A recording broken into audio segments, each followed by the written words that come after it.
My stepmom told me a secret about my dad and stepsister. I laughed at first, until one found hidden videos, a pregnancy test, and the password that ruined everything. It all started on a humid July night, the kind of night where the crickets go silent and the air feels too thick to breathe. Like the world is warning you that something's coming but you don't yet know whether it'll be thunder or something worse. I was sitting on the back porch, my phone in my hand but forgotten, the glow of the porch light casting long shadows over the warped wood beneath our feet. And Melissa, my stepmom, was across from me in one of those white patio chairs that creaked if you leaned back too far. Her second glass of wine trembling slightly in her hand, though it wasn't the wine that made it tremble. Not really. She had this haunted look in her eyes, red-rimmed like she hadn't slept in days, and she kept opening her mouth like she was about to say something, then closing it, swallowing it back like poison. At first I thought maybe she and Dad had fought again. Maybe it was just another long line of those weird tension nights they never explained. But when I finally asked her what was wrong, she just shook her head like she wasn't sure if she should say it. Like saying it out loud might rip something open that couldn't be closed again. And then, finally, in a voice so quiet I had to lean forward to hear it over the hum of the ceiling fan above us, she said, "Your dad isn't who you think he is." And I almost laughed, not because it was funny, but because that line sounded so cliché, but something about the way she said it, slow, deliberate, her eyes not blinking, it froze the laugh in my throat. And when I asked her what she meant, she hesitated, then whispered words that made my entire body go cold. "I think he's been doing things to Chloe, things no father should even think about." And for a second, I thought I misheard her, because Chloe, my 17-year-old stepsister, the girl who collected pressed flowers and wrote sad poetry in the margins of her notebooks, the one who used to beg me to teach her how to skateboard in the driveway, and who had been getting quieter and quieter over the last year, avoiding eye contact, skipping meals, keeping her bedroom locked like it was a bunker. At the time, I'd just chalked it up to teenage angst,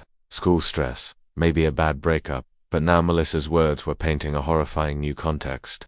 And I just sat there, staring at her, the porch around us growing darker as the sun finally dipped below the trees, and she continued, this time her voice shaking so badly I thought the wineglass might shatter in her hand. She told me she'd gone through Dad's old phone a few nights ago after he left it out, something she'd never done before, but she had a gut feeling, and what she found didn't make sense at first. Strange apps hidden inside folders labeled work, weird backup settings for cloud storage she didn't recognize, and then the texts, hundreds of them, messages with no names, just numbers or usernames, and some of them were innocuous at first, reminders about chores, homework check-ins, but others were dark, manipulative, laced with power and fear. "This stays between us. You know you make me feel things no one else does. You don't want to ruin everything, do you?" And she didn't know for sure who they were for, not at first. But then she found one that ended with a photo, and that photo, she said, made her drop the phone, run to the bathroom, and throw up, because it was Chloe not naked. Not obscene, but vulnerable in a way no girl should ever be seen without consent. And suddenly, the pieces she hadn't wanted to put together started falling into place. The way Chloe had cried when she missed curfew and Dad had screamed at her behind a closed door for over an hour. The way she flinched when he touched her shoulder in the kitchen. The way she once told Melissa, half joking, that she wished she could just live with her real mum forever. And Melissa had confronted Chloe, who just froze, eyes wide, then broke into sobs and said, "Please, don't make it worse. Please, just don't tell him I told you." And Melissa didn't know what to do. She was scared, overwhelmed, and she hadn't even told me until now because she needed someone to tell her she wasn't crazy. And I didn't say anything for a long time, because I didn't want to believe it, but I couldn't ignore the facts piling up like wreckage in my head. And then she told me one more thing. A used pregnancy test, hidden in the trash under paper towels, a brand Chloe wouldn't normally buy, and a journal entry she accidentally saw that read, "I feel disgusting all the time. I want to disappear." And that was it. The switch flipped inside me. The disbelief burned away by rage, and I knew I couldn't sleep, couldn't breathe, until I had answers. So I waited until Dad left the house for one of his late work meetings, and I crept into his office, which was always locked unless he was home. But I knew where he kept the spare key, taped to the bottom of the third drawer in the hall dresser, just like he'd taught me when I was younger, in case of emergency. And this was one, so I slipped inside, the air stale and cold like a tomb, the bookshelf lined with parenting books and professional awards that felt suddenly grotesque, mocking. I sat at his desk, powered on the PC, and when it asked for a password, I typed Whiskey, our old dog's name, and it worked, just like Melissa said it would, and that made me sick in a whole new way, because that meant he wasn't even trying to hide it from people he trusted like he thought he was invincible, and what I saw when I accessed his cloud storage felt like falling into a pit with no bottom, folders upon folders.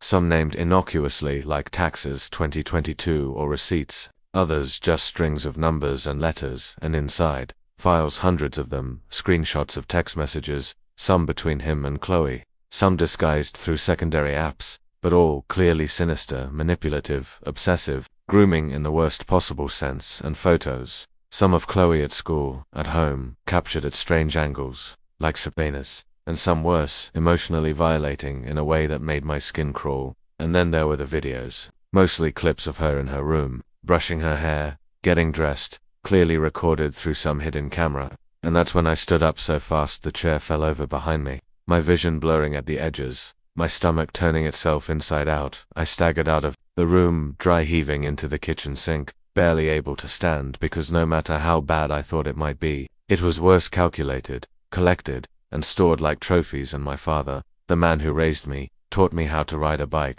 who used to read me bedtime stories in that exact living room, was a monster in human skin, hiding behind a smile and a clean shave, and I had the proof, more than enough. But I needed to be smart, so I wiped everything I touched, made sure the files were copied onto a fresh flash drive, and when he came home and called out, "Hey, sport," I turned around, smiled, and said, "Hey Dad," like nothing had changed, because if I'd let him see my face, the rage, the horror, the betrayal, he might have known something was wrong, and I wasn't ready for that, not yet, because the trap was already set. That night, I barely slept. I lay in bed staring at the ceiling fan as it spun in slow, lazy circles, like it wasn't aware the entire foundation of my life had just cracked wide open. I kept hearing his voice downstairs, humming as he poured himself a drink, scrolling through his phone like everything was normal, like he wasn't hiding hell behind his eyes. And Chloe, she was just a room away. I couldn't stop thinking about her, what she'd gone through, what she was still going through, living in the same house as the man who made her afraid to breathe too loudly. I'd already copied the files to 2 separate USBs, one I hid in my sock drawer, and the other I mailed anonymously to Melissa's work address the next morning with no return name, just in case.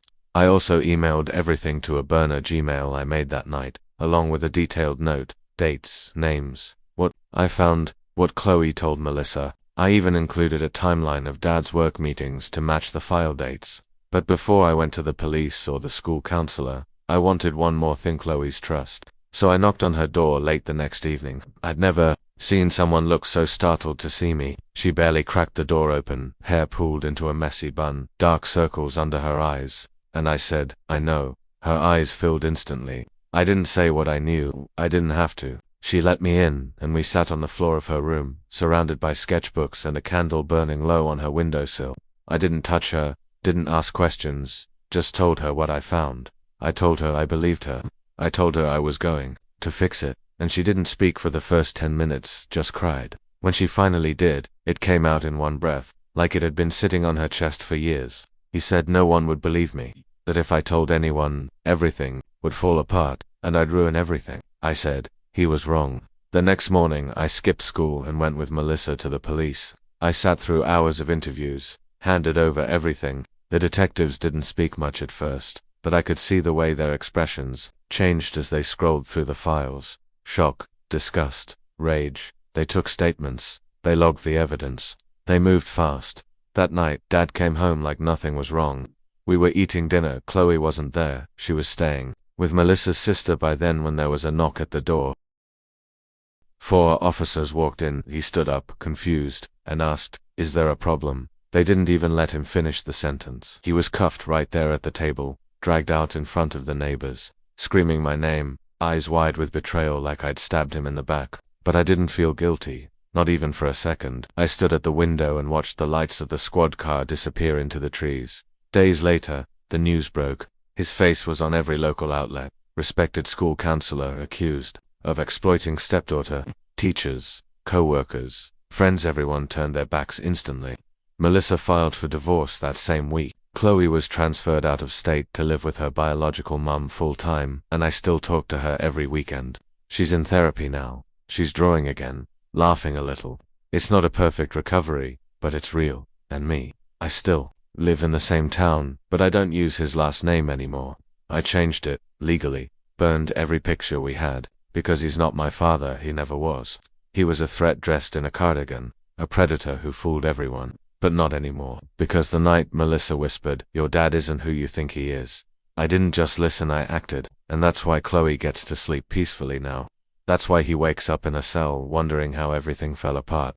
And I hope he keeps wondering, because monsters like him should never see it coming.